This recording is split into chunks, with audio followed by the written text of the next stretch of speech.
Chapter 1: Collapse. The conference room was packed, the fluorescent lights buzzing softly overhead. I stood at the front, my laptop balanced precariously on the podium, PowerPoint slides flicking by one. My voice trembled, betraying a fatigue I could no longer hide. Hours of back-to-back meetings, endless deadlines, and skipped meals had caught up to me. My chest felt tight, but I forced another smile at the clients sitting across the table, nodding along politely as if I weren't teetering on the edge of something catastrophic. And that's why integrating the new analytics system will streamline operations by at least 30% over the next quarter. I finished, my words cracking slightly. A polite round of applause followed, though it sounded muffled to me, almost distant. My vision blurred at the edges, and a faint ringing filled my ears. I shifted my weight from one foot to the other, hoping it would pass, but the pressure in my chest intensified, pressing down like a vice. "Are you okay?" someone asked. It was Jenna from accounting, her brow furrowed with genuine concern. I opened my mouth to respond, but the words lodged somewhere in my throat. A cold sweat trickled down my temple. Just a second," I muttered, gripping the podium tighter. My fingers trembled, and the taste of iron coated my tongue. Then, without warning, the room tilted, a spinning carousel of faces and fluorescent light. I stumbled, catching myself on the edge of the table. And then the world went black. I woke up to a harsh, mechanical beep and the smell of antiseptic. My chest was heavy, each breath a laborious effort, as if I were breathing through a straw. A white ceiling hovered above me, dotted with the faint glow of fluorescent lights, and monitors around my bed painted my vital signs in urgent, rhythmic lines. A nurse rushed in, clipboard in hand. "Mr. Daniels? Can you hear me?" I tried to speak, but only a croak emerged. My throat felt dry, my body alien to me. Panic surged as I realized I didn't fully understand what had happened. "You had a heart attack," she said gently, noting my blank stare. "At 34, which is unusual. The doctor will be here shortly." I blinked, tried to process the words. Heart attack. Me. At 34. The numbers made no sense in my mind, though the ache in my chest told a grimly clear story. A man in scrubs entered, brisk and professional. He introduced himself as Dr. Halpern, the cardiologist on call. "You're lucky you weren't alone when this happened," he said, checking the monitors. "If you'd waited even an hour longer, the outcome could have been very different." I collapsed at work. I managed to whisper. My voice cracked. "I was just presenting." He nodded, his expression sympathetic but clinical. "Stress, long hours, and maybe underlying conditions. You're going to need rest, medication, and a thorough evaluation. Your heart, well, it's resilient, but it's given you a very clear warning." I wanted to say more, to explain how I'd been juggling everything. The late nights, the endless emails, the pressure from management, but my words tangled in exhaustion and fear. Instead, I just closed my eyes, letting the reality wash over me. "Has your wife been notified?" Dr. Halpern asked the nurse. A pause. "Yes, she's been called." "Call," I croaked, each word a monumental effort. "Did she come?" The nurse's eyes flickered slightly. "No, not yet." Something inside me twisted. Not yet. That phrase felt like a dagger, sharper than any pain in my chest. My mind raced through the possibilities, all of them terrible. Traffic? She must be stuck somewhere. But hours passed, or was it minutes? And still, Clara didn't arrive. My body was weak, but my thoughts became sharper, colder, the sting of abandonment setting in before I had even fully recovered. The hospital room was a strange liminal space, suspended between life and fragility. The walls were pale, almost sterile, and the hum of medical machinery was a constant reminder of my body's betrayal. A small window let in the afternoon sun, but it did little to warm the dread curling in my stomach. The nurse adjusted my foredrip, her movements precise and calm. "You need fluids and medications. We're going to stabilize you first," she said. Her voice was a lifeline, steady in contrast to the storm of confusion inside me. I tried to sit up, but found my muscles refuse cooperation. The room tilted again. Don't push yourself, she cautioned. You need rest. You're fragile right now. I nodded weakly, trying to summon some semblance of composure. The irony wasn't lost on me. I had spent decades preparing for every eventuality in my career, yet here I was undone by my own body. The walls of control I'd built around my life were crumbling, and the one person I had expected to be by my side, Clara, was absent. Nurses came and went, checking vitals, adjusting monitors, and whispering updates about my condition to each other. Dr. Halpern returned briefly, examining the test results. Your heart responded well to initial treatment, he said, but we need to monitor you for complications. Any exertion, even minor stress, could trigger another episode. I swallowed hard, the enormity of dependence pressing down on me. Every day before this, I had been the problem solver, the one others relied on. Now I was fragile, tethered to machines, at the mercy of strangers and scrubs. I tried to call Clara again from the bedside phone, my fingers trembling as I dialed. The line rang once, twice, thrice, straight to voicemail. My chest tightened further, not from heart pain this time, but from something far more bitter. The sting of betrayal, the hollow absence of care. I sat back against the pillows, drained, my heart still thudding in uneven beats. Around me, the hospital moved in mechanical efficiency, nurses attending to patients, monitors beeping, doctors consulting quietly. I was just another patient in a sea of fragility, yet the sense of personal abandonment made every beep sharper, every shadow longer. I closed my eyes, letting the tension seep from my shoulders. The realization settled in slowly, like an unwelcome guest that refuses to leave. I was alone here. Clara had been notified. Clara had been called. And yet, she had chosen not to come. For the first time in years, I felt the raw weight of isolation, an emotional void that no doctor, no medicine could fill. The sterile room, the faint scent of antiseptic, the soft hum of machines, all of it became a backdrop for the deepest shock of my life. That the person I thought I could count on had abandoned me when I was most vulnerable. And there I lay, weak, tethered to monitors and IVs, staring at the ceiling as the reality settled like ice in my chest. Chapter 2, Waiting in Silence. The days in the hospital blurred into each other, a monotonous rhythm of beeping monitors, routine checks, and the sterile scent of antiseptic that clung to everything. I floated in a haze, my body weak and unfamiliar, tethered to machines that measured my every heartbeat, every drop of oxygen, every tremor of my pulse. The nurses moved around me like ghosts, efficient and distant, yet each touch of their hands reminded me I was alive. That was something, at least. I tried to read, but the pages swam before my eyes, words dissolving into indecipherable patterns. The TV murmured in the background, an indistinct hum of news and daytime talk shows. I hadn't seen the sun properly in days, except for the brief strip of light that slanted through the window each morning.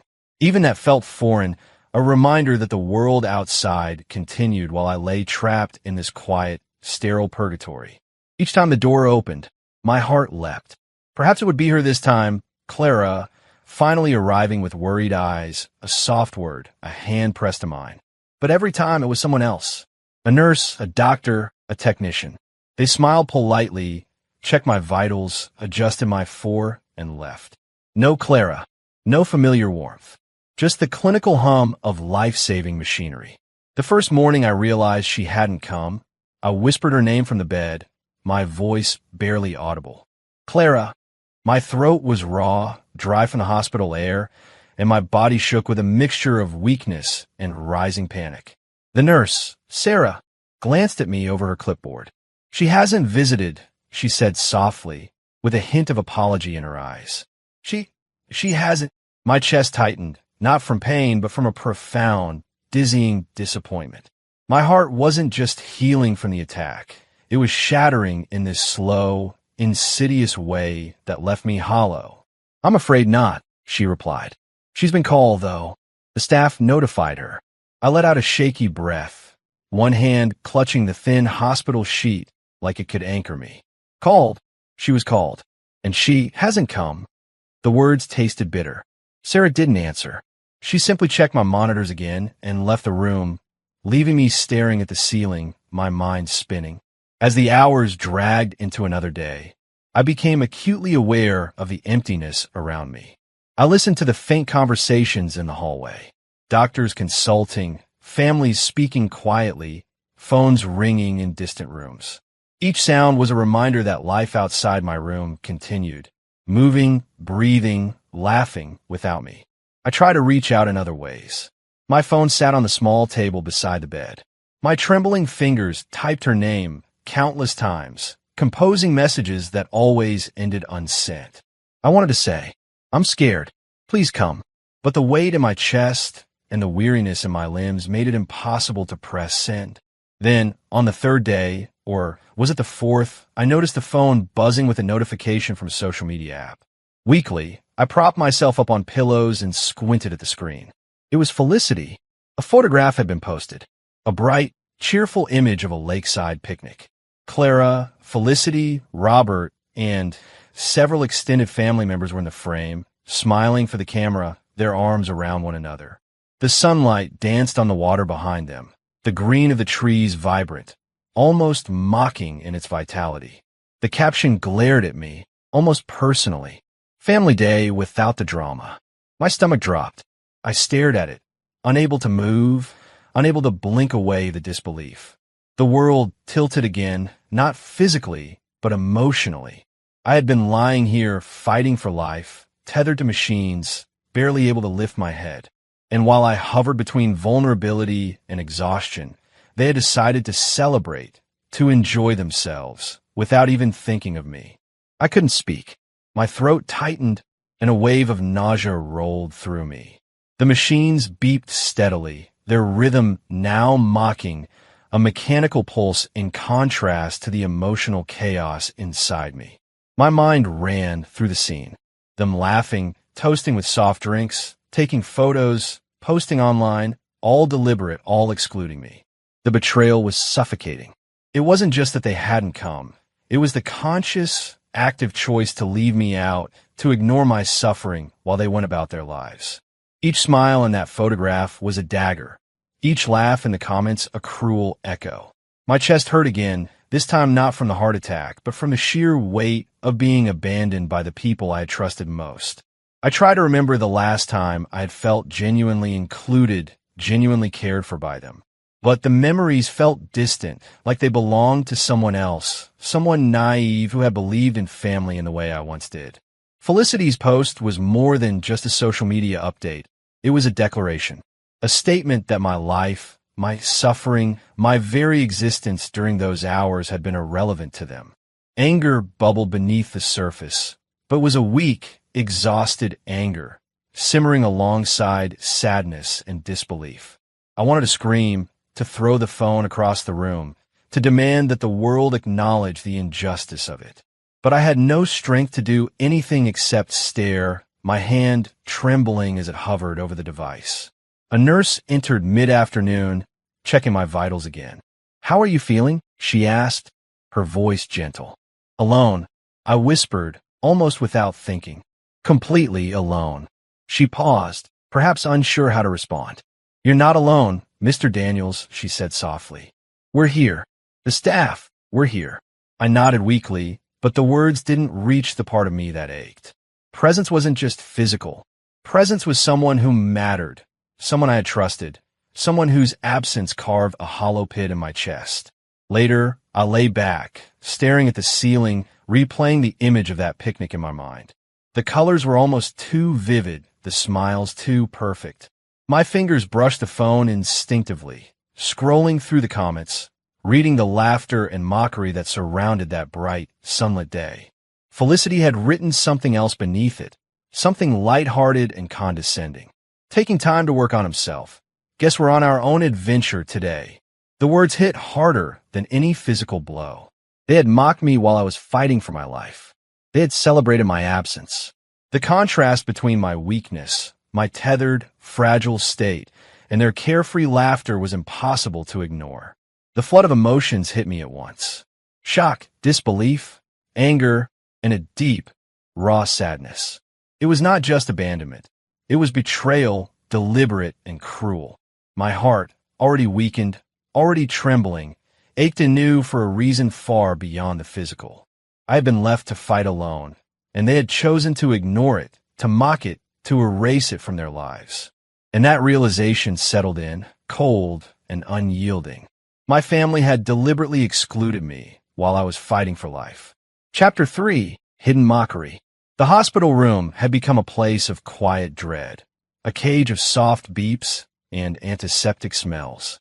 I lay propped up against the pillows, my body still frail, every movement an effort. My phone rested on the small table beside me, vibrating occasionally with notifications I was too weak to check, or perhaps too afraid to confront. Hours of silence had passed since I first saw Felicity's lakeside post. My mind refused to rest, replaying the image over and over. And yet, out of some compulsion I couldn't resist, I picked up the phone again. I scrolled through her profile, each swipe a deliberate step closer to pain, and there it was. The comments section under that cheerful, sunlit photo. "Hope he's taking time to work on himself," one comment read, followed by a string of laughing emojis. My stomach knotted. The words were sharp, a jagged reminder of my vulnerability. Felicity herself had added a little quip beneath it. "Drama-free family day, and he's probably sleeping in a hospital bed somewhere. LOL. Poor guy." I couldn't breathe for a moment. My fingers trembled as I held the phone, my knuckles white. The room felt suddenly smaller, the ceiling lower, the walls pressing in as if to echo the humiliation I felt coursing through my chest. I was weak, yes, but never had I felt so powerless. To be mocked while tethered to life-saving machines, to have my suffering turned into a joke, was unbearable. I tried to close the phone, to shove it away, but curiosity and perhaps a cruel hope kept me scrolling. More comments appeared, friends and distant relatives laughing, tagging one another. He really should have thought twice before working himself to death. And Family Day looks better without the drama king. A cold, sickly wave of nausea swept over me. I pressed my hand to my chest, not from physical pain, but from the sting of betrayal. This wasn't casual teasing. This was deliberate. My family had watched me struggle, had known the severity of my condition, and instead of offering care or concern, they had publicly mocked me. I swallowed hard, the bitter taste of saliva mixing with the raw ache in my chest. My heart wasn't just physically weak, it was being bruised emotionally in a way that no medication could fix. I tried to lie back against the pillows and block out the screen, but the words lingered, clinging to me like a second skin. By the second afternoon, my phone had become an instrument of dread. I barely had the energy to lift it, yet I couldn't resist checking again. Each time, more notifications popped up. Felicity had shared another photo from the same day, this time a close-up of Clara and her laughing, sunlit smile, tagged with captions like, "Laughing twice as hard without the stress," and "Missed him, but self-care comes first." I felt a surge of disbelief. Missed me? I was in the hospital, struggling to stay alive, and they called this self-care? My lips trembled. Anger and humiliation tangled with sadness, forming a knot too tight to loosen. The machines beeped steadily beside me, almost in rhythm with my pounding pulse, not entirely my own, but amplified by fear and hurt. What is wrong with them? I whispered aloud, my voice hoarse, broken. No answer came except the soft hum of the ventilator and the rhythmic beeping of the monitors. I was entirely alone, surrounded by medical staff who, while professional, could never fill the void of familial care. I let the phone drop to the side, sliding it gently onto the table. My hands shook, though not from weakness alone. Every memory of the last few days, the collapse, the pain, the waiting, the absence compressed into a single, crushing point. I felt exposed, humiliated, and utterly isolated. It was as if the entire world had decided to treat me as nothing more than an inconvenience. Then my phone began to buzz insistently, a rapid, unrelenting vibration that made my heart stutter. Weakly, I lifted it. 44 missed calls. 44. From Clara. From Robert. The sheer number of notifications alone made my chest tighten in alarm. I tapped the phone screen, opening the group text that had come through. The words stared back at me, clinical and cold in their urgency. We need you. Answer immediately. The message repeated itself in variations, some marked urgent, others with multiple exclamation points. They weren't checking on my health. They weren't asking if I was okay. They were demanding, commanding, treating me as if I were an object, a tool to be summoned at their convenience rather than a husband fighting for life. I pressed my lips together, trying not to cry. I tried to sit up, to compose some reply, to explain that I was weak, tethered to machines, that I had survived a heart attack, that their concerns should have arrived days ago in the form of a presence, a visit, a handheld, not demands typed into a glowing screen. But the strength simply wasn't there. My body trembled, my fingers barely able to reach the keypad. The messages felt like blows, each one a hammer against my exhaustion, my vulnerability, my very sense of self. I had expected neglect, but this was something else entirely. A mixture of entitlement and cruelty, a cold calculation that left me feeling smaller than I had ever been. I leaned back against the pillows, my body sagging. Machines beeped around me, the oxygen tube tickling my nostrils, the 4 drips steady and slow, a mechanical reminder that without this technology, I might not have survived even this long. Yet here I was, treated not as a human being, but as an accessory in my own family's narrative. A cold, bitter realization settled over me. My health was secondary to their convenience. My life, my fight, my survival was only relevant insofar as it fit their needs. They had mocked me online, celebrated my absence, and now, in the form of frantic, entitled texts and missed calls, they treated me like a tool to be summoned, a mechanism to serve their demands. Anger flared, mingling with humiliation. I wanted to scream, to throw the phone, to demand that someone, anyone, acknowledge the injustice of it. But my body refused. My strength had been sapped in the weeks leading up to the collapse, in the hours spent working, in the neglect that had gone unnoticed until this moment of acute betrayal. The irony of it all was crushing. I had devoted my life to ensuring stability, supporting the people I loved, managing responsibilities, sacrificing sleep and health for them. And yet, in my moment of vulnerability, in the hour when I needed care above all else, they had chosen mockery, exclusion, and entitlement over compassion. I lay back, staring at the ceiling, letting the silence of the hospital room settle around me. The only sounds were the mechanical hums and beeps, punctuated occasionally by footsteps in the hallway. My phone sat on the table, still glowing with the latest notifications, the number of missed calls climbing, the group text pulsating with urgency. 44 missed calls. We need you. Answer immediately. The words rang in my ears, a cold, sharp indictment. Chapter 4, A Ray of Hope. I stared at the glowing notifications on my phone, the repeated messages from Clara and Robert pulsing like a heartbeat I no longer recognized as my own. 44 missed calls. We need you. Answer immediately. My fingers hovered over the screen, trembling, but I couldn't bring myself to call back. Not yet. Not to them.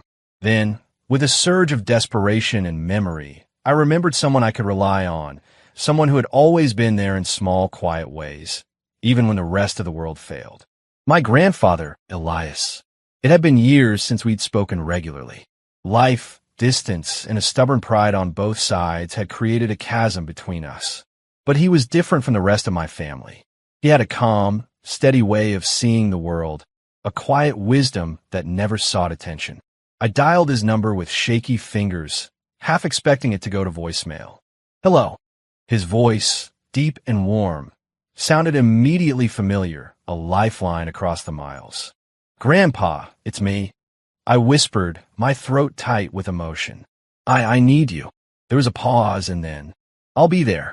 No hesitation, no questions, just certainty. Within the hour, the soft rumble of a car arriving outside reached my ears through the hospital window. My heart, still fragile, leapt. Elias walked in, tall and solid, a figure of reassurance. His eyes, sharp and kind, scanned my room before settling on me. "There he is," he said softly, almost to himself, then smiled at me. "You scare me half to death." I tried to smile back, but the effort was almost too much. I didn't want to bother you," I admitted, my voice cracking. It's been bad." Elias knelt beside the bed, placing a gentle hand on my shoulder.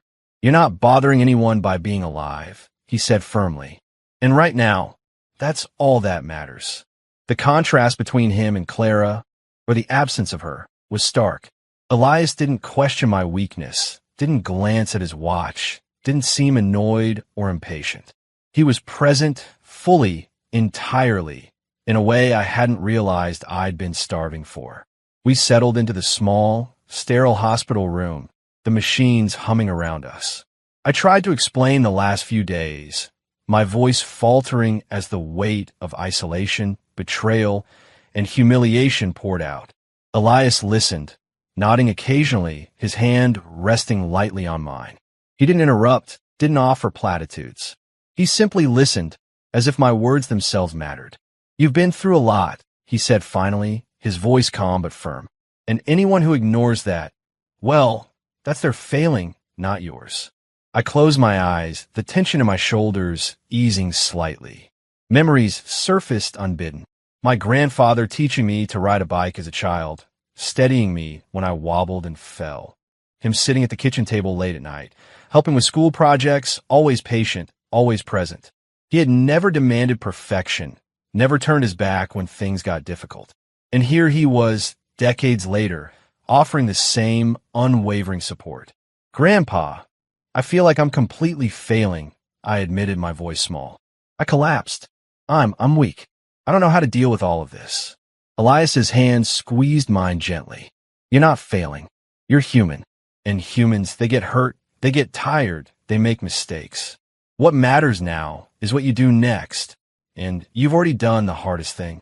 You've survived." We moved on to the practical matters. The doctors had already started treatment, but navigating the hospital bureaucracy, insurance paperwork, and medical decisions was exhausting. I felt lost, unable to process forms or phone calls, my mind foggy from stress and medication. Elias took the reins. He spoke with nurses, asked questions, clarified instructions, and even double-checked the medications being administered. His calm authority made the staff respond differently, faster, more thoroughly. I watched him interact, a quiet confidence in his every movement, and realized how deeply I had underestimated the value of someone truly on my side. "Your vitals look stable," he said after talking with Dr. Halpern. "But we need to make sure the follow-up tests are done. We can't leave anything to chance." I nodded weakly. I wouldn't even know where to start. "And that's okay," he said, giving me a small, reassuring smile. "You don't have to. That's why I'm here. We'll get through this together." As the afternoon faded, we talked quietly about life, not just the hospital or the recent events. Elias reminded me of lessons I had nearly forgotten. How resilience wasn't measured by constant productivity. How people who truly mattered would support you without expectation, and how it was okay to accept help. I listened, absorbing each word, letting it sink into the frayed edges of my mind. I realized how isolated I had allowed myself to become, and how Clara and the rest of my family had exploited that isolation.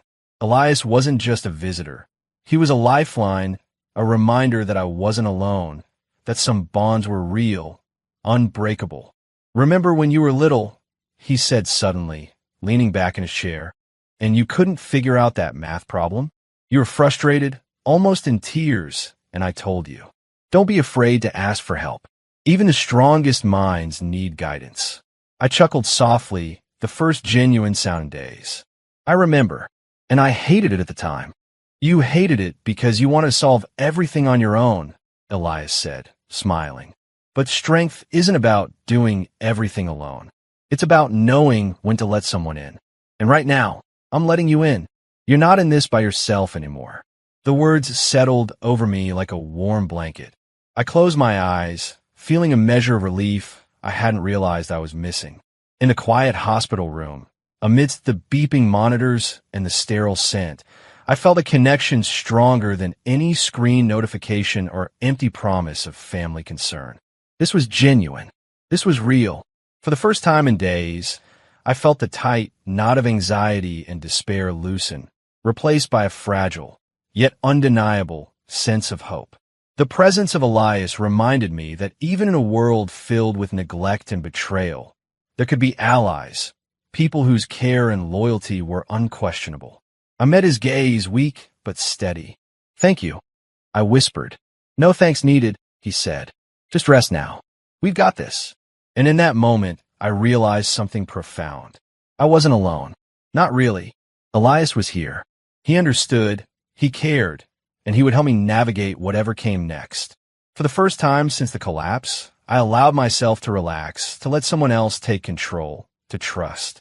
In a world that had suddenly felt cold and isolating, a ray of hope had arrived, tangible and warm, embodied in the man sitting beside my hospital bed.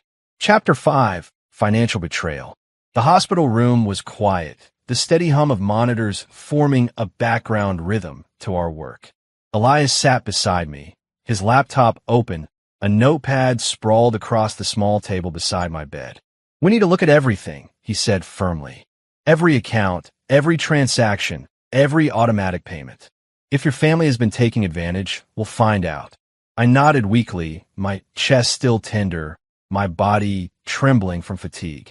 The thought of confronting my finances, of seeing the reality of betrayal laid bare, terrified me. Yet in that moment, I trusted Elias completely. His presence gave me courage I hadn't realized I still had. He started with my bank accounts, systematically logging in and reviewing statements. Each click of the mouse, each line of figures on the screen, felt heavier than the last. My heart sank as I realized how much I had ignored over the years, how blissfully unaware I had been. "Look at this," Elias said quietly, his finger pointing at a long list of withdrawals and transfers. "Monthly payments to Felicity's boutique. It's failing, isn't it?" I swallowed hard, nodding. Yes, I thought I was helping her get started, give her a push. I didn't know she was bleeding money for years. "Years," Elias corrected. "Look here, every month, almost half your discretionary income went to her store." And it didn't stop there. He scrolled down, revealing another pattern. Robert's mortgage, car payments for multiple vehicles, home renovations, vacations, all secretly funded from your accounts. I leaned back against the pillows, my fingers gripping the blanket as nausea and disbelief surged together. I thought we were all managing together, that it was shared responsibilities. Elias shook his head, his expression tight. "They weren't sharing anything with you. They were taking, manipulating, and masking it as necessity or family support. Look at this. Wire transfers, automatic payments, even credit card charges. They didn't just take a little, they drained you slowly, systematically." I stared at the screen, the realization burning into me. Every dinner I had skipped to cover bills, every late night spent at work to build stability, had been quietly siphoned away. My own money, meant for my security, had been funneled into their luxuries and failures. The betrayal was staggering. "They knew exactly what they were doing," Elias continued. "And the worst part? They knew you wouldn't check, wouldn't question, because you trusted them. Every withdrawal, every transfer was calculated." I pressed my hands to my face, a low, bitter laugh escaping my lips. All these years, I thought I was supporting my family. I thought I was helping. And all the while, I was funding their lives while they ignored mine. While I nearly died. Elias didn't answer immediately. He simply placed a hand over mine, grounding me. That realization is painful. It's a lot to process. But now that you know, we can act. We can take control back. I exhaled shakily, trying to calm the rush of anger, betrayal, and disbelief that threatened to overwhelm me. Control, how? Where do we even start? He opened a new document, listing accounts, automatic payments, and recurring charges. Step 1. Freeze unnecessary accounts. Step 2. Cut off access where it's being abused. Step 3. Establish a clear line of financial authority. You're going to reclaim what's yours, and they won't have leverage anymore. My chest tightened at the thought. Confrontation had always terrified me, even with Clara. But this wasn't about confrontation in the usual sense. It was about survival, about protecting what was mine after years of silent theft. We started with Felicity's boutique. Every month, a substantial amount of my earnings had been deposited into her business account, marked as investment or support. Elias highlighted each entry, his finger tracing the drain over time. "She's been living off you for years," he said bluntly, "and pretending it's her own success story." I felt my stomach churn. Pretending while mocking me online, laughing at me while I lay in a hospital bed. My voice broke, the rage and hurt intertwining. "Yes," Elias said firmly, "and that's why we have to stop it now. You can't undo the past, but you can prevent further exploitation." Next came Robert's expenses. Multiple mortgage payments, car loans, and unexplained family expenditures that I had never authorized consciously. Every figure on the screen felt like a personal betrayal, a punch to my chest that my heart hadn't fully healed from. "Look at this one," Elias said, pointing to a recent wire transfer. $5,000. Furniture, home renovation, all charged without your consent. And yet, they would never have questioned you if the tables were turned. I gritted my teeth, my fists clenching the blanket. They treated me like a bank, not a husband, not a person, just a source of funds. Elias nodded solemnly. "Exactly. And now we stopped that. We went through every account meticulously. Credit cards, online banking, investments. The pattern was unmistakable. Years of subtle, concealed manipulation. My family had exploited my trust and my absence, quietly draining my financial security while pretending to care. I felt sick, a combination of physical weakness and emotional devastation pressing down on me. Each revelation compounded the sense of isolation I had felt since collapsing. The laughter, the social media posts, the absence at the hospital, all pieces of a puzzle that now fit together with cruel clarity. "Grandpa, I can't believe I didn't see it sooner," I whispered, my voice hollow. How could they do this to me?" "They relied on your trust," Elias said quietly. "They knew you wouldn't check. That's the nature of manipulative people. But we found it now, and that means we can fix it." I closed my eyes, letting the anger and betrayal pulse through me. The tears I hadn't allowed myself to shed in the hospital room finally slipped down my cheeks. It wasn't just money. It was the acknowledgement that people I had loved and trusted had deceived me, quietly eroding my life while I fought to survive. Elias's hand rested lightly on mine again. "It's painful," he said softly, "but pain can lead to clarity. You now know the truth, and truth is power." Finally, after hours of review, we reached the conclusion. I would need to take decisive action. Accounts would be frozen, automatic payments halted, and financial control restored to me alone. There would be backlash, confrontations, and perhaps further attempts at manipulation, but at least now, I would be prepared. I looked at Elias, my voice firm despite exhaustion. "We need to cut off all accounts. Everything they're exploiting, it ends today. I can't keep giving while being treated like this." Elias nodded, a small, approving smile on his face. "Good. That's the first step. Control what you can control, protect yourself, and don't let them dictate your life any longer. I'll help you through it." I exhaled, the weight on my chest easing slightly, not completely, but enough to make me feel alive again. For the first time in days, I felt a glimmer of empowerment, the beginnings of reclaiming my life. Together, we drafted a plan to secure my finances, to stop the exploitation, and to regain the autonomy that had been stolen from me over the years. It wouldn't be easy, and it wouldn't be without emotional fallout, but at least now, I wasn't facing alone. For the first time since the collapse, I felt a measure of control returning. Elias's calm, steady presence gave me the courage to act decisively, to confront betrayal with clarity, and to protect what was rightfully mine. Chapter 6: Immediate Fallout. The moment I froze the accounts, a storm erupted almost immediately. My phone, which had already been a source of tension, now vibrated incessantly, demanding attention. I picked it up with trembling fingers and was met first by a string of voicemails from Clara. How could you be so selfish? She shouted in the first message. After everything I've done for you, this is how you repay me? I swallowed hard, my chest tightening. Every word was laced with anger and entitlement, as if she believed I existed solely to serve her whims. I played the next voicemail. I can't believe this. You're destroying everything we've built. You're impossible. I pressed my hand against my forehead, exhaling shakily. Impossible, I muttered to myself bitterly.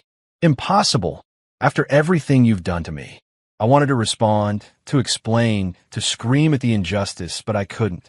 My body was still weak from the heart attack, and my mind was too consumed with disbelief to form words. I let the messages play, one after another, each one digging a little deeper into the wound of betrayal. Then my phone buzzed again, this time with frantic text from Felicity. My account, it's only $19. What did you do? I can't pay my employees. I can't pay rent. This is a disaster. I closed my eyes, the anger inside me flaring hot. Years of silent exploitation, of mockery while I was vulnerable, all boiled over in that single moment. Her panic was almost poetic justice, though it didn't erase the bitterness of betrayal. Finally, I whispered to the empty room, "You're seeing consequences." Elias, sitting beside me and watching the unfolding chaos, shook his head slightly. "Stay calm. This is exactly why we froze the accounts. Let them react. Don't engage emotionally. Document everything." I nodded, still reeling, as more messages appeared. Robert's voice joined the digital cacophony, this time through emails and texts. "You're destroying the family," he typed in capital letters. "Do you even realize what you've done? All the sacrifices we've made. And this is how you repay us? You've gone too far." I leaned back, pressing my hand to my chest.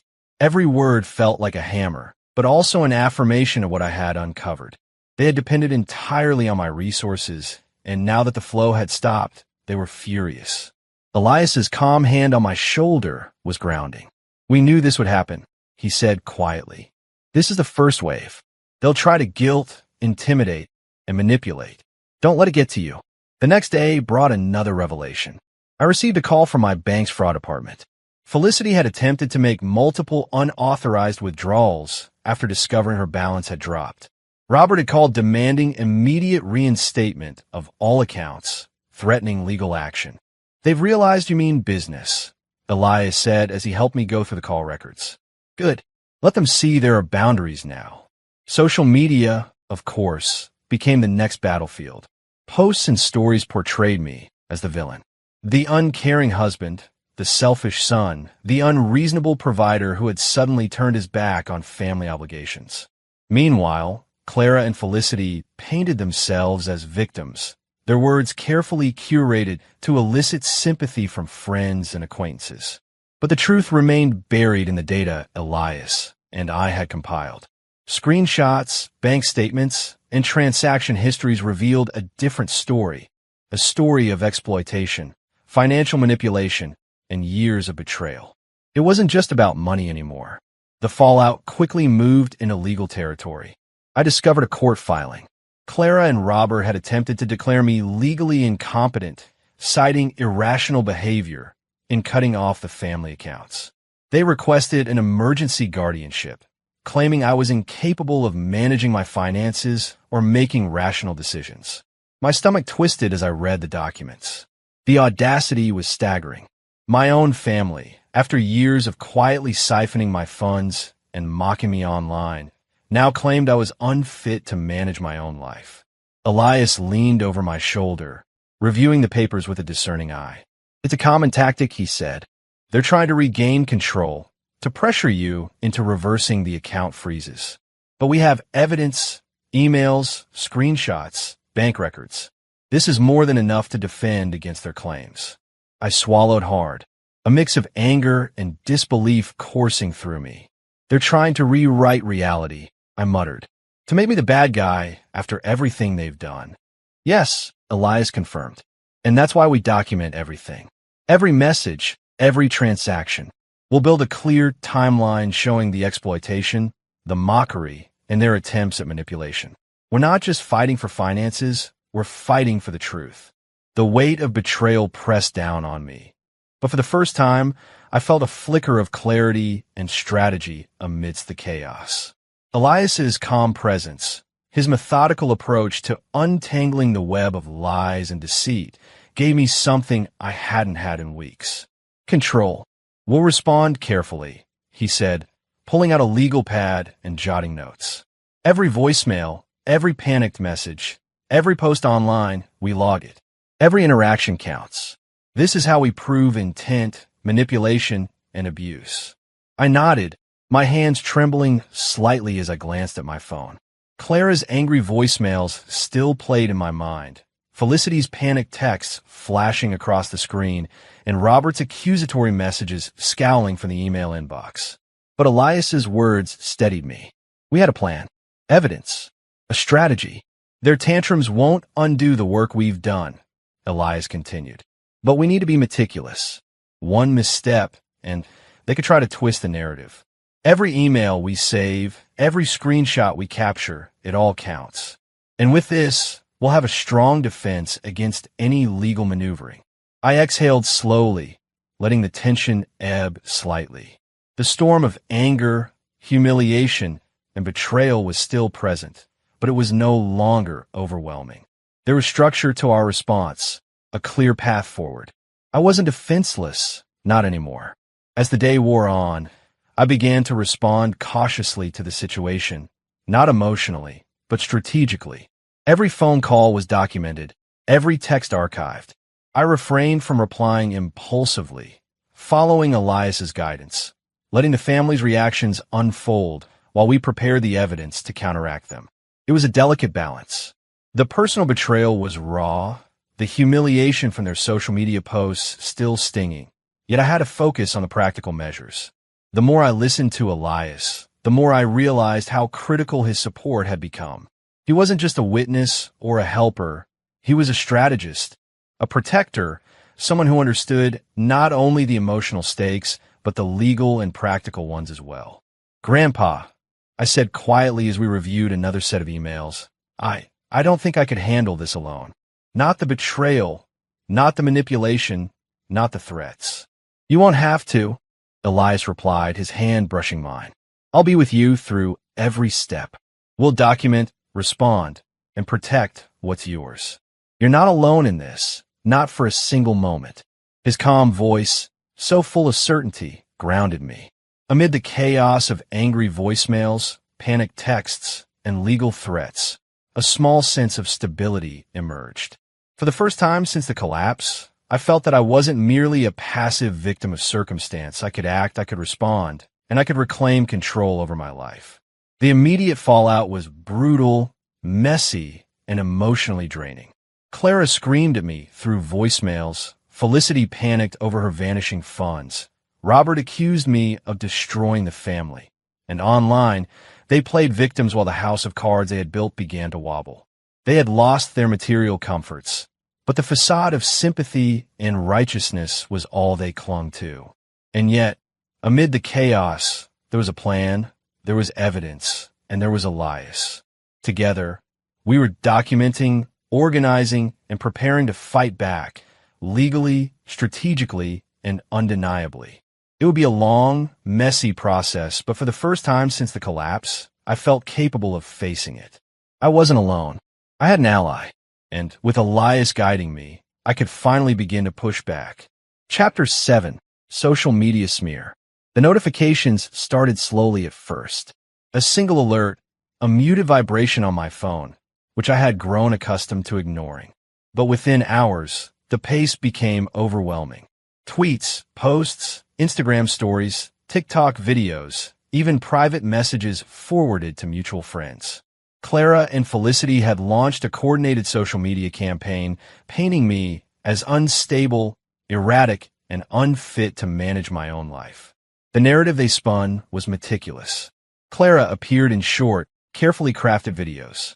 Soft lighting, sympathetic tone, hands clasped as she spoke to the camera. It's heartbreaking, she said. He's been making irrational decisions, ignoring medical advice, and putting everyone at risk. I'm just trying to protect him and the family. Felicity followed with dramatic Instagram stories, showing herself in exaggerated despair, clutching her face, pretending to sob, captioning each image with hashtags like abandoned and worried and family first. Her followers chimed in, echoing her portrayal, sending messages of support and concern for her and Clara, while insinuating that I was unstable, selfish, and manipulative. I stared at my phone, the room silent except for the beeping monitors and the occasional footstep of hospital staff outside. My hand shook, not from weakness, but from the sheer absurdity and malice of what they were doing. "Grandpa, they're doing this," I whispered, my voice low and tense. "They're turning everyone against me, even friends, colleagues, people who don't know the truth." Elias leaned over, reading the post carefully. His expression remained calm, but resolute. "This is predictable," he said. "They're trying to rewrite reality, to control the narrative. But they've underestimated one thing. Evidence doesn't lie." As the hours passed, the online world reacted exactly as they hoped. Comments flowed in, supportive of Clara and Felicity, condemning me in absence. Messages arrived in my personal accounts from people I barely knew, expressing concern over my alleged behavior.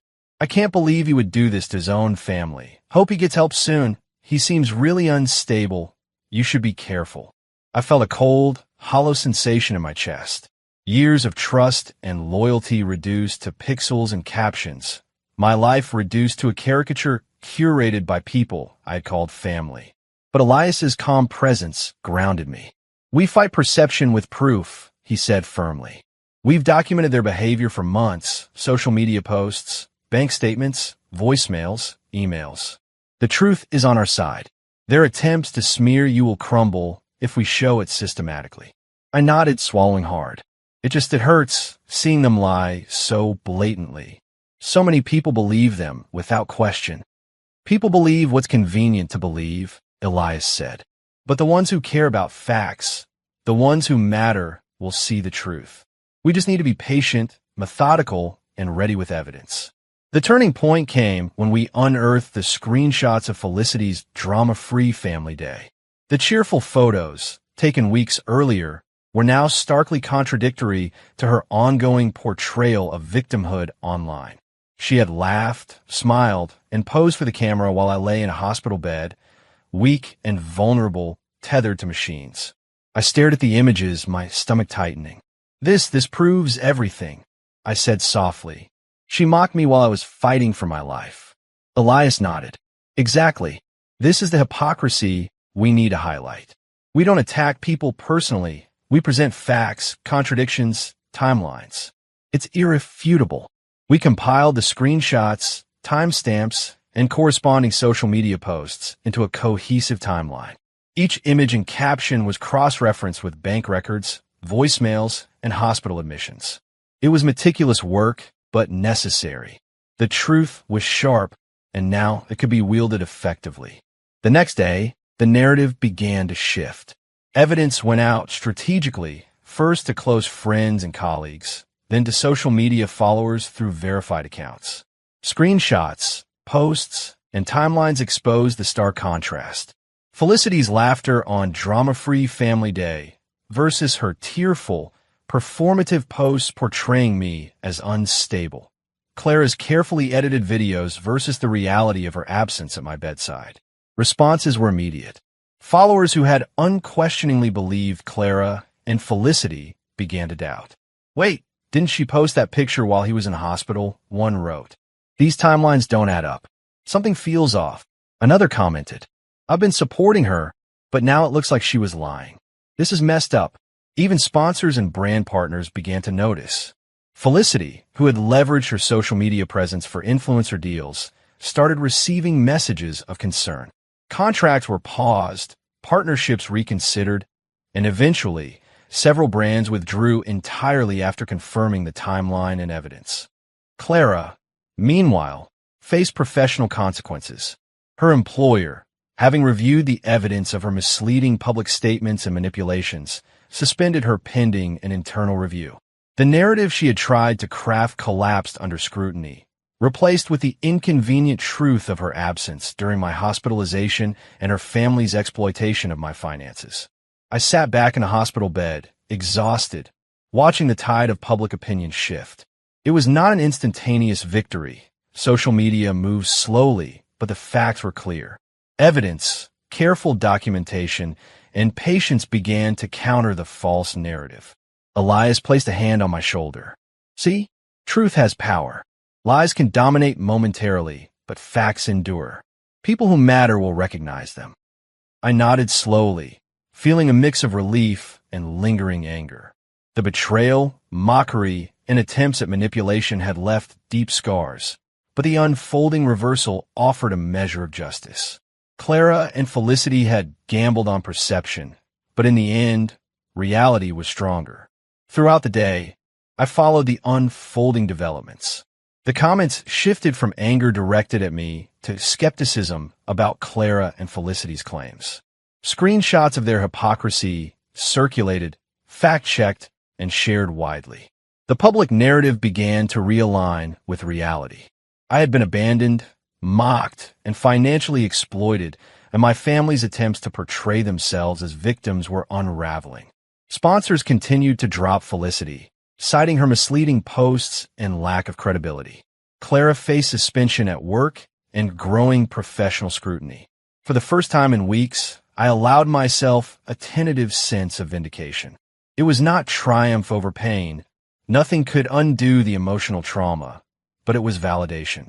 The truth, once meticulously documented and presented, began to restore balance. Elias, ever steady, reminded me, we still have work to do, legally and emotionally. But this is a start.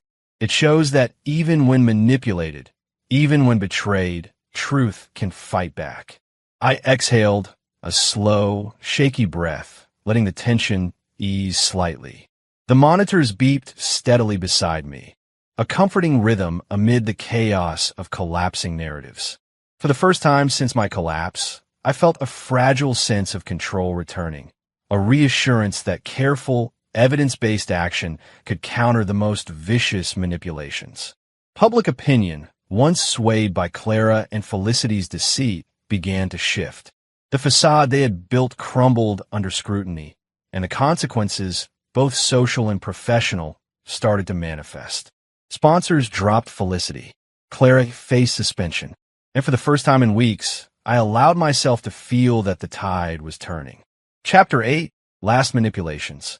The morning sun slanted through the hospital blinds, casting thin lines of light across the room. The air smelled faintly of antiseptic, a constant reminder that my recovery was still fragile. Yet my mind was far from the monitors and machines that hummed steadily beside me. I was scrolling through emails when a new attachment appeared in my inbox, a scanned copy of a handwritten will sent by an anonymous source. I opened it, curiosity mingled with wariness. Robert's handwriting sprawled across the page, neat and deliberate. My eyes darted across the lines. To my son-in-law, he shall inherit nothing unless he reconciles with the family and seeks forgiveness for his actions. I felt my stomach tighten. A surge of disbelief followed quickly by a bitter laugh that echoed weakly in the sterile room. Nothing, unless I reconcile, I muttered aloud. After everything, after the years of lies and theft. Elias, sitting in the chair beside me, glanced at the screen. His brow furrowed slightly, though his expression remained calm. I see it, he said. And what do you make of it? I shook my head, a small, incredulous smile tugging at my lips. It's a trap. That's all it is. They're dangling inheritance like a carrot, but there's nothing behind it. Just debt, manipulation, and emotional blackmail. He leaned forward, resting his elbows on his knees. Exactly. It's a test of loyalty to them, not a legitimate inheritance. They want to control you, even after everything, using money as leverage. I ran my hands through my hair, the tension and absurdity of the situation coiling inside me. All these years, and now they're trying one last time to pull me back in, to make me feel guilty. But it's empty. There's no benefit, no gain, just strings attached to their delusions of power. Elias nodded, a faint, approving smile on his face. And that's why we ignore it. You've already reclaimed your life. This is just one last attempt to manipulate you. I leaned back against the pillows, exhaling slowly. A feeling of clarity began to settle over me, one that I hadn't felt in weeks. The years of betrayal, humiliation, and exploitation had led to this moment of understanding. I didn't need their approval, their forgiveness, or their money. All of it had been a lie, carefully constructed to maintain control over me. I laughed again, a sharp, clear sound that startled even me. All this drama, all the lies, the blackmail, and they think this will work? That I'll crawl back. Elias chuckled softly, shaking his head. They underestimated you. Not for the first time, and certainly not the last. You've seen through the facade. The absurdity of it all was almost comedic. Robert's will, Clara's manipulation, Felicity's performances online, it was a theater of control that I'd been cast in unwillingly. And yet, here I was, the playwright now removed, watching the puppets struggle with the strings they had once held so tightly. I felt a sense of liberation I hadn't experienced in years. The need to prove myself, to appease their demands, to maintain their illusion of family loyalty, it all dissolved. What remained was clarity, and with clarity came a strange, exhilarating freedom.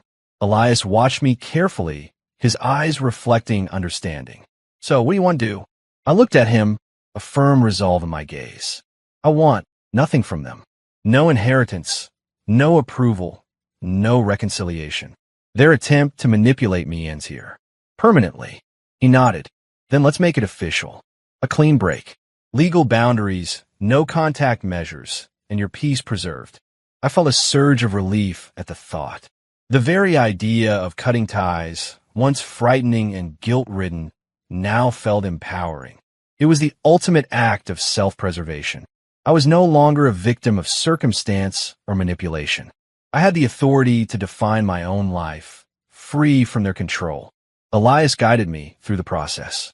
We drafted the necessary documents for a permanent no-contact order, ensuring that Clara, Felicity, and Robert would be legally barred from harassing, threatening, or attempting to manipulate me. Every step felt like reclaiming a piece of myself that had been stolen over the years. This is it, Elias said, as we reviewed the final paperwork. Once this is filed, you'll have legal protection, and they won't be able to reach you. Not calls, not texts, not emails. I nodded, a weight lifting from my shoulders. I can finally breathe, finally live without them. The irony of it all was not lost on me. I had spent decades striving to provide, to nurture, to maintain bonds with a family that had taken advantage of every ounce of my trust. And now, in a few simple strokes of a pen, I reclaimed not just my finances, but my autonomy, my dignity, and my life. I thought back to the hospital bed where I had first woken up, weak and betrayed, surrounded by machines that were keeping me alive. The contrast between that moment and this one was stark. Then I had felt helpless, abandoned, and mocked. Now I felt strong, not physically perhaps, but emotionally and mentally. I had allies, evidence, and a plan. I had Elias, yes, but more importantly, I had myself. The no-contact order wasn't just a legal measure. It was a symbolic act of closure. I wasn't just blocking emails or calls. I was severing the emotional manipulation that had haunted me for years. I was declaring, finally and irrevocably, that I would no longer be a pawn in their games. I allowed myself to smile, a small but genuine curve of the lips. All these years, I whispered to the quiet hospital room, and the only thing I lost was them. Not money, not health, not dignity, just the wrong people. Elias nodded, sharing the quiet triumph. And that's worth more than any inheritance, more than anything they could ever give you. The absurdity, the audacity, the sheer manipulation of Robert's handwritten will now felt almost comical. I laughed again, this time with genuine relief. They think they can control me with threats and promises of inheritance, I said, shaking my head. But there's nothing left to control. No strings, no leverage. Just freedom. I signed the documents, each stroke of the pen a small victory, a mark of independence. When I finished, I leaned back against the pillows and exhaled slowly. The legal measures, combined with the emotional clarity, created a sense of permanence. There was no going back, no halfway compromises, no lingering doubts. Elias smiled, a mixture of pride and reassurance. This is the start of the next chapter.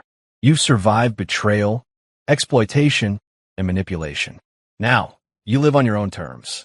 I looked out the window, sunlight streaming through the blinds, feeling the warmth on my face. For the first time in weeks, I felt unshackled, untethered, and truly free. The machinations of Clara, Felicity, and Robert could no longer touch me. Not emotionally, not financially, not legally. With a no-contact order officially filed, I allowed myself a final thought, almost a whisper. I'm done with them. Done with the lies. Done with the drama. Done with being their pawn. And for the first time since my collapse, I laughed, not bitterly, not with anger, but with genuine, liberating clarity. Chapter 9, Recovery and Renewal. The day I was discharged from the hospital dawned crisp and clear. Sunlight streamed through the glass doors as Elias helped me into the car, steadying me with careful hands. My body was still weak, each step deliberate and measured, but my mind felt lighter than it had in weeks.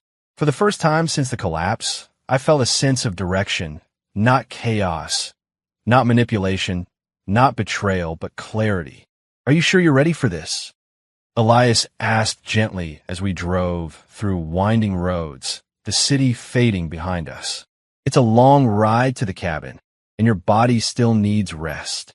I nodded, swallowing hard. I'm ready. I need to be away from all of it. The noise, the people, everything that reminds me of what happened. He gave a small, approving smile. Good. Isolation can be healing. Reflection can be powerful. In this cabin, no distractions, just nature, quiet, and time to recover. You'll regain strength, physically and emotionally. The ride took us out of the city, past rolling hills and dense forests, where the air was fresher, cleaner, untouched by the chaos of my previous life. The closer we got to the cabin, the more my anxiety seemed to ebb, replaced by a fragile sense of anticipation. Elias had chosen the location carefully. Secluded yet accessible, rustic yet comfortable, a space to breathe without intrusion. We arrived at the cabin in the early afternoon. Wooden beams framed the structure, and smoke curled lazily from the chimney. A small porch overlooked a valley, mountains rising like sentinels in the distance. The scent of pine and damp earth filled the air. I exhaled slowly, the first deep, untroubled breath in weeks. Welcome to your new home for recovery, Elias said, opening the car door for me. No obligations, no messages, no financial predators, just use space and time. I stepped out, feeling the weight of the hospital, the collapse, and the betrayal begin to lift slightly.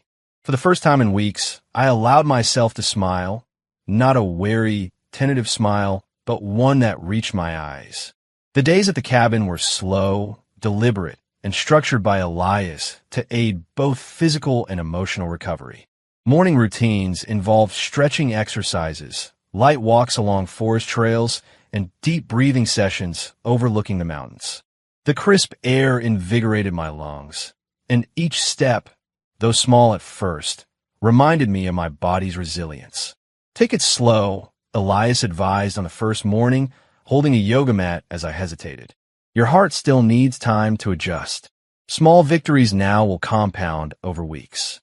I nodded, placing my hands on the mat, grounding myself. The stretches were simple, almost meditative, and by the end of the session, I felt a lightness I hadn't realized I'd missed, the sensation of movement without pain, without fear, without intrusion.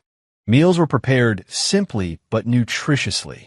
Fresh vegetables, fruits, and protein carefully portioned to aid healing. Elias insisted we cook together when possible, teaching me the art of preparing meals that nourished both body and soul. Food is medicine, he said one afternoon, chopping carrots with deliberate precision. It's part of your recovery. Nourish yourself, and your body will thank you. I watched the knife glide through vegetables, sharp and precise, And for the first time in weeks, I felt engaged with life again. We laughed quietly over small mistakes, a dropped carrot, a burnt edge on a slice of bread, tiny moments of levity that reminded me of normalcy, of simple pleasures. Remote work began cautiously. Elias helped me set up a small home office in a sunlit corner of the cabin. The laptop hummed quietly, emails queued but muted, responsibilities gradually reintroduced on my terms. I worked in short bursts, taking breaks to walk outside, stretch, or simply gaze at the mountains. It's important you pace yourself, Elias reminded me. You're regaining independence, not rushing to prove anything to anyone. I nodded, fingers flying over the keyboard, enjoying the focus without pressure, the sense of accomplishment without the looming threat of exploitation. For the first time, work was something I controlled, something that belonged solely to me. Evenings were quiet, a deliberate contrast to the chaos I had endured. We would sit on the porch, mugs of tea in hand, watching the sun set behind the mountains. The sky turned shades of amber and violet, and the world seemed to exhale with me. Do you remember when you were a child? Elias asked one evening, how you used to stare at the stars for hours, trying to find patterns, trying to understand where you fit. I chuckled softly. I remember. I thought the sky was trying to tell me something. Elias smiled. Maybe it was. And maybe now, it's reminding you that the world is bigger than any betrayal, bigger than any manipulation. Your place in it is yours to define. The words settled over me, comforting and profound. I realized that recovery wasn't just physical. It was mental, emotional, spiritual. Every day spent walking the trails, cooking meals, working remotely, or watching the sky was a step away from trauma and toward wholeness. Small victories became markers of progress. I could walk longer distances without fatigue. I could complete tasks without anxiety spiraling. I could smile at the sky without guilt, laugh at small mishaps, and focus on work without the shadow of financial abuse or family manipulation looming overhead. Look at that, Elias said one morning, pointing to a robin perched on the railing. Even the smallest things can bring joy if you notice them. I nodded, feeling a deep resonance. Each small bird, each ripple on the nearby creek, each breath of clean mountain air was a reminder of life beyond betrayal, beyond manipulation, beyond pain. I began journaling, documenting thoughts, fears, and reflections. Each entry was a small release, a way to process what had happened and envision what was next. Elias encouraged it, guiding me to focus not on anger or revenge, but on clarity, strength, and future possibilities. You've survived a storm, he said one afternoon as I wrote. Now it's time to rebuild. Not what they wanted you to be, but what you choose for yourself. I closed the notebook, looking out at the forest stretching endlessly before me. Freedom wasn't just legal or financial. It was emotional, mental, spiritual. And in these quiet, deliberate moments, I felt it growing, steady, and unstoppable. Weeks passed, and with each day, the cabin transformed from a place of recovery into a sanctuary. I began to feel comfortable in my own company, independent and empowered. Remote work flowed smoothly, my body gained strength, and my mind grew sharper. Financial autonomy, regained through decisive action earlier, now allowed me to plan for the future without fear or interference. I reflected on the life I had left behind, the betrayals, the exploitation, the manipulations, and for the first time, I could see them without anger consuming me. Clarity replaced resentment, strategy replaced impulsivity, and freedom replaced obligation. One evening, watching the sun dip behind the mountains, I whispered quietly to myself, I'm alive. I'm free. And I can finally be me. Elias, seated beside me, gave a small nod, understanding without words. Peace was not instantaneous, and recovery was ongoing, but the path was clear. The trauma had not been erased, but the steps forward were tangible, deliberate, and within my control. In that quiet cabin, far from the chaos of betrayal and manipulation, I began to understand the true value of healing. The small victories, the slow steps forward, the freedom to live without fear, and the ability to define my life on my own terms. Chapter 10: Reflection and Freedom. Months had passed since I first stepped into the cabin, weak, betrayed, and tethered to machines that had once dictated the rhythm of my life. Now, as the morning sun filtered through the tall pines surrounding the cabin, I felt a quiet strength coursing through me, physical, emotional, and mental. The monotony of hospital walls had been replaced by expansive horizons, fresh mountain air, and a world that felt, for the first time in decades, mine to claim.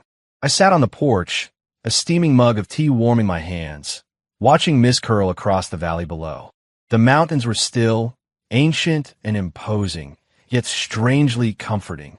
I breathed deeply, tasting the crisp air, and let my mind wander back over the journey, the collapse, the betrayals, the manipulations, and the painstaking steps toward freedom.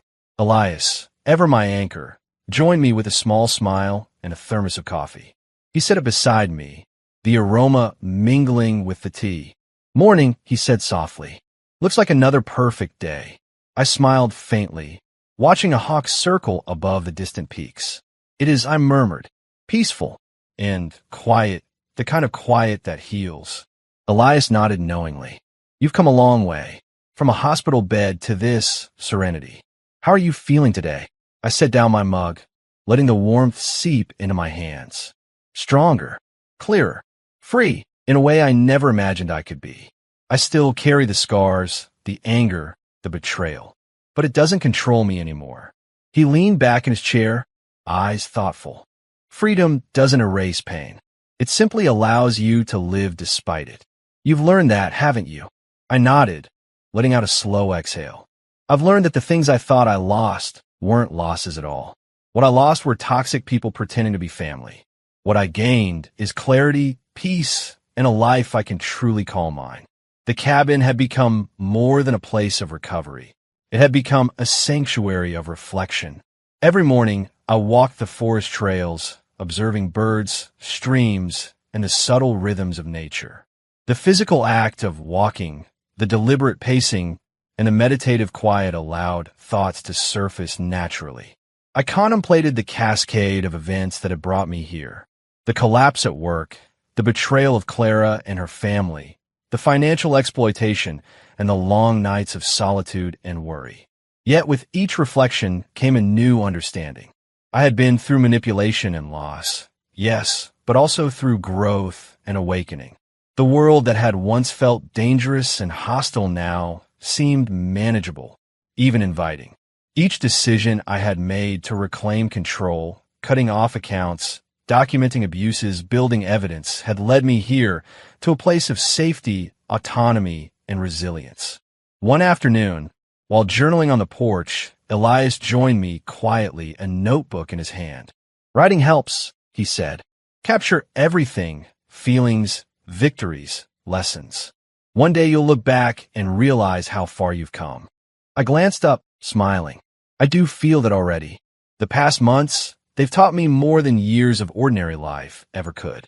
I've learned who I am without their influence, without their manipulation, without their control.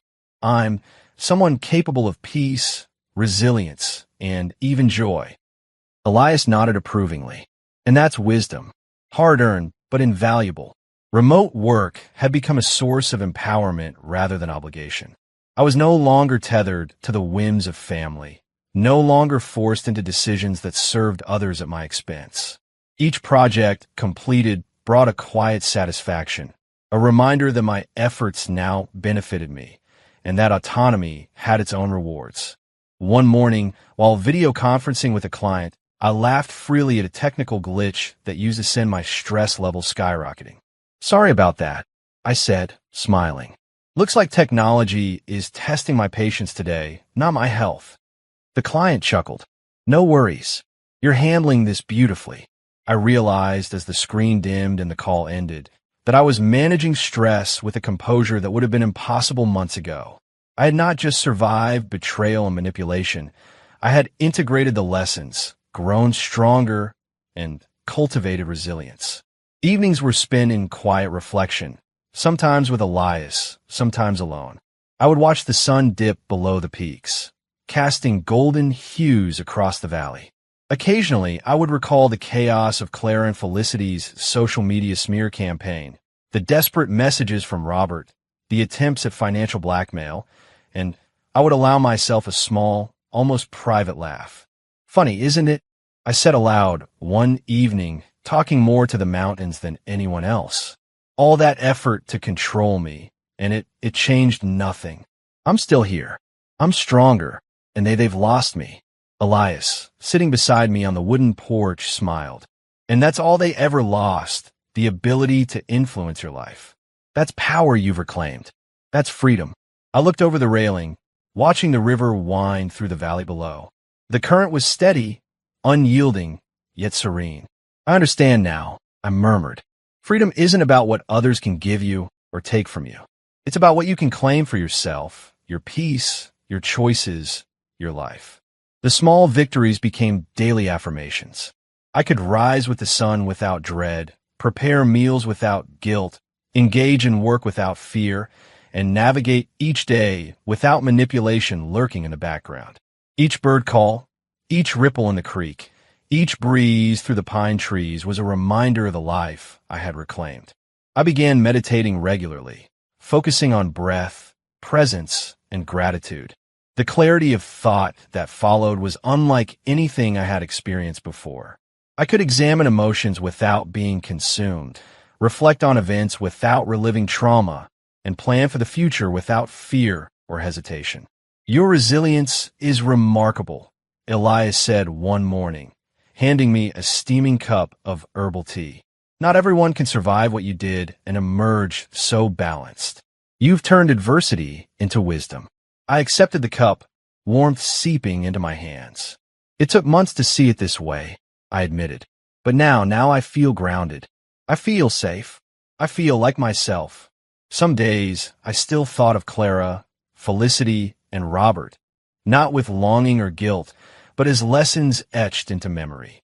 They were reminders of how easily trust could be exploited, how manipulations could fester unnoticed, and how critical it was to set boundaries. Yet these thoughts no longer carried pain. They carried knowledge, strength, and clarity. I've lost them, I whispered one afternoon, gazing at the peaks. But I haven't lost me. That's the only thing that matters. Elias nodded silently. No words were needed. The months of recovery, reflection, and rebuilding had transformed not just my body, but my spirit. I was free, truly and entirely, from all that had sought to constrain me. As the sun set, painting the sky with hues of gold and violet, I allowed myself to sit in silence. The machines that once tethered me were gone. The voices that once manipulated me were distant echoes. The financial and emotional chains had been broken, and in their absence, peace settled in. I smiled softly, eyes tracing the horizon. I didn't lose everything, I whispered. I lost the wrong people, and in losing them, I found myself. The mountains stood as eternal witnesses to my journey, the valley below stretching endlessly, full of possibilities. I breathed deeply, filling my lungs with crisp, clean air, feeling the sunlight on my face. The road had been arduous, the lessons harsh, but the destination was unmistakably mine. Contentment, safety, and wisdom earned through adversity. And for the first time in a lifetime, I felt fully, profoundly free.